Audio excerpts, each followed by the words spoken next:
Hello and welcome back to Nomios101 TV. I'm Reincke from Nomios and I'm thrilled to be joined by Ajay Aggarwal from Juniper Networks. Now, firstly, welcome. Thanks for joining us. Thank you so much.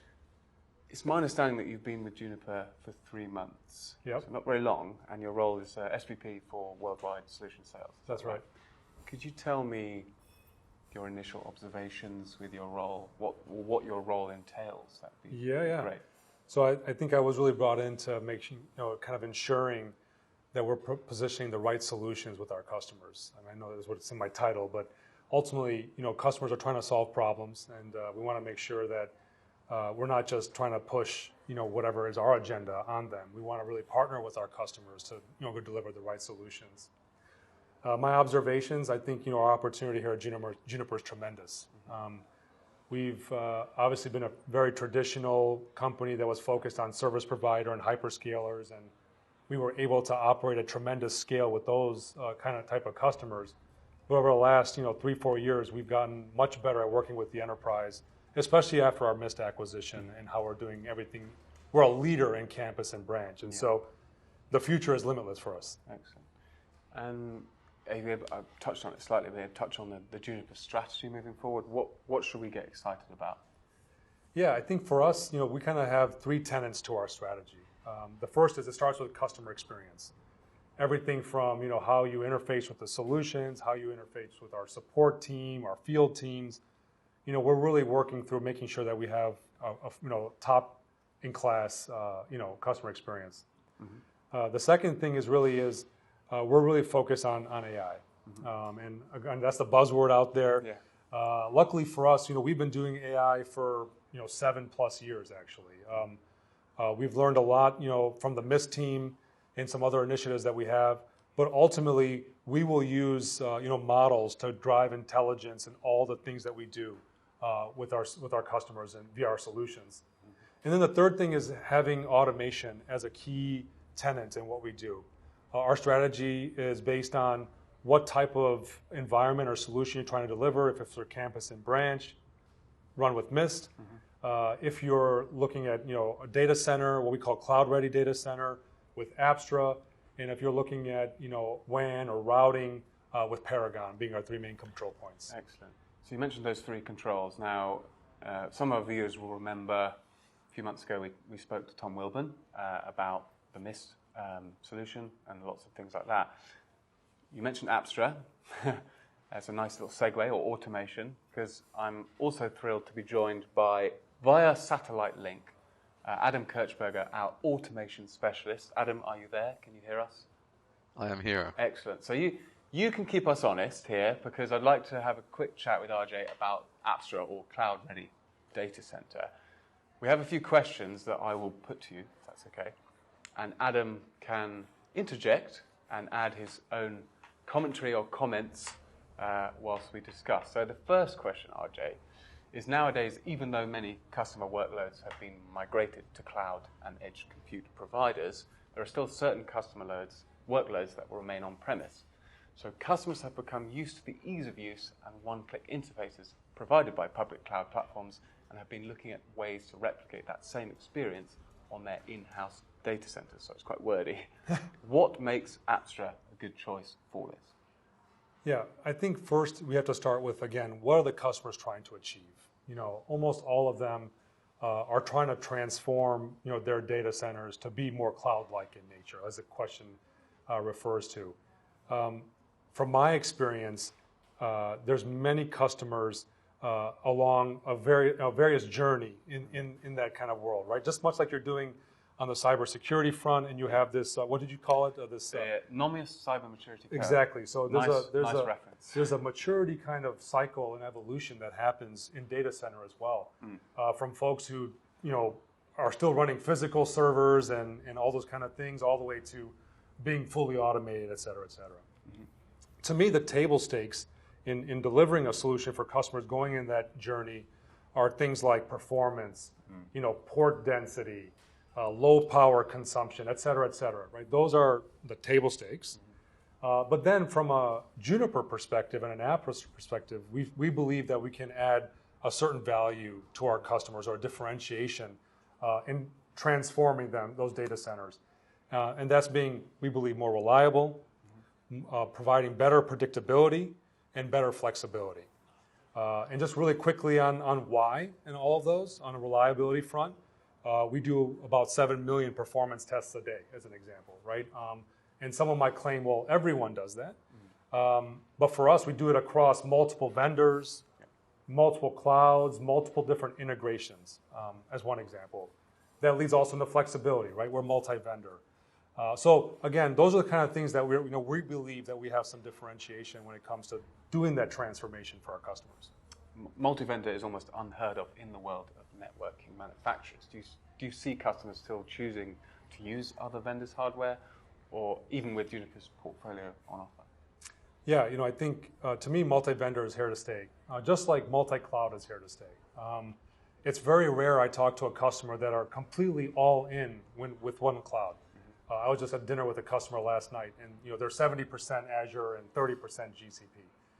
And so what they're trying to do in their data centers is provide that same cloud-like experience that they're achieving in cloud. Again, what are the tenants in cloud? It's highly, fractional consumption, highly consumable, multiple different services that are running, et cetera, right? Automation being a key tenet of what that cloud experience looks like. And so to me, multi-vendor is here to stay.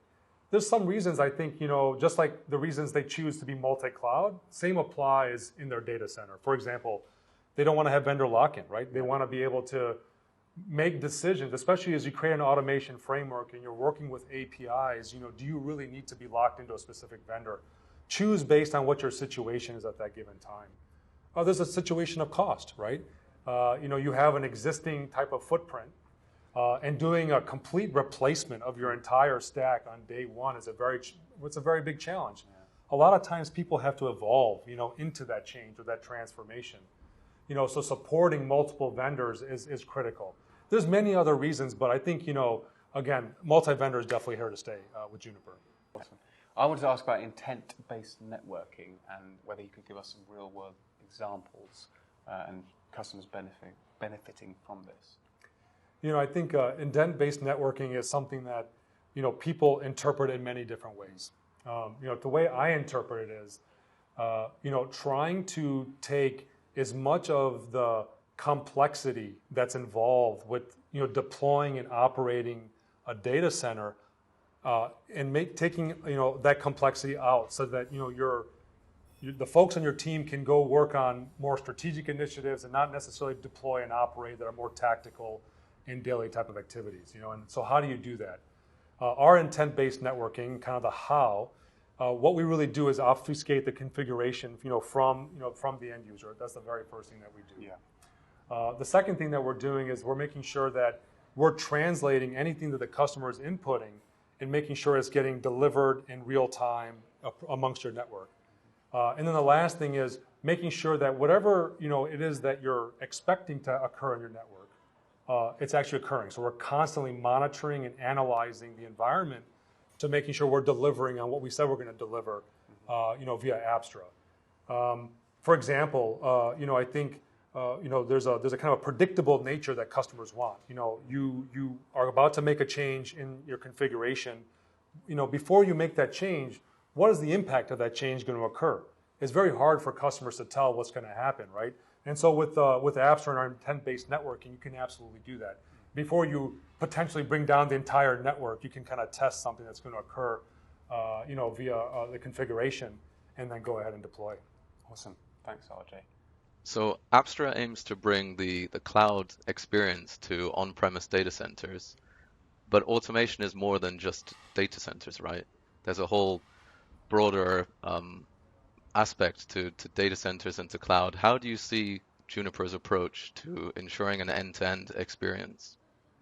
Yeah, I think, I totally agree. I think if you look at cloud, they're providing multiple services to do and making sure that they're automating across, call it the full stack that powers applications, and even a lot of times on the application side. And so we believe the same. And so for us, our strategy is not to just do or intent-based networking and automation across your traditional switching infrastructure or QFX in our case. It's to make sure that we're involving all the routing, hops that are involved. So at the data center edge, at an interconnect, multiple hops down, wherever's needed, to provide that full automation experience. Weave in security, weave in integrations with, your various ticketing systems, or however you may be doing CI/CD or whatever it may be, right? Whatever is part of your automation strategy, we need to make sure that Apstra is integrating with all of it and providing our intent-based networking across all of it. Great. So how do you see the development of AI ops impacting both the wider Juniper portfolio and data centers as well? Yeah, so at the very beginning I mentioned, Juniper has been doing AI-based many different tasks for a very long time, and we're very proud of it, right? For example, on the Mist Marvis solution that we have, we're in the 7th generation of AI, which is super powerful. And so what we're trying to do is leverage, the way that we form models that are very specific to use cases, and use that kind of knowledge and learning that we've done into the data center. So, for example, in our wired assurance for Mist, we can predict bad ports, bad cables. We can see, when there's configuration, misconfiguration, or poor assignments, whatever it may be. So all those kind of use cases, we plan on bringing, to Apstra. We're pretty close, to getting our first use case deployed probably in the next few weeks. We're middle of September right now, so probably mid-October, let's call it. We'll have our first few use cases, and we'll continue to evolve from there, and making sure that the same kind of experience that we provide in Mist translates, into Apstra. Fantastic, Ajay. Thank you so much. Well, Adam, I think I hear that you're really the expert, in where the rubber meets the road for Nomios. I've heard incredible things about how Nomios delivers incredible solutions for its customers, and I know our partnership is incredible. And so it would be great to hear from you, where we actually implemented an Apstra solution to go solve some of the things we're talking about, like vendor lock-in and needing flexibility and predictability. Yeah, sure. So we've been working with a customer that actually have quite a big on-premise data center footprint, with quite a big vendor which has a big data center solution, but they were reaching the end of life on that, and so they were looking at what's next, what's out there, what are the hyperscalers doing, and essentially just trying to replicate that and move on to a more flexible multi-vendor platform. So a big thing for them at the time, we had the silicon shortage, so they wanted to look at how could they get what was the quickest device that was available from the distributors, and they wanted to introduce automation. So we went out and looked at what was available, and I think Apstra really ticked most of those boxes. So we've introduced Apstra, we've used Juniper QFX, and it's been extremely successful. So I'm really happy to say that we're at the end of that journey now. We've got the data centers live, up and running, and the customer's been extremely happy to have exactly what you said, like bring that cloud experience onto their on-premise data centers. And now it's extremely flexible. They can use APIs, they have self-service, they've got all the intent-based validation, and yeah, I'm really excited, really been very impressed with working with Apstra so far. Yeah, and again, I think I'm a big believer in saying doing is what we say we're going to do, and ultimately, customers like our joint customers at Nomios have used this solution is fantastic. So really appreciate your support and all the hard work in making sure that we had a successful customer, joint successful customer. We talk a lot at Nomios about demystifying things or demystifying solutions, and we call it vendor speak perhaps, but you've really helped us understand a lot about Apstra and other things. If I was to ask you for one key takeaway from our discussion today, what would that be? Our goal is to provide the flexibility, to our customers in that automation journey in the data center. I think it's again, The journey is a long one a lot of times for customers, and there are various stages in that journey. We want to make sure that we're providing the right solution at the right time, however, which is future-proofed, such that as you continue in that journey, we're there to grow with you.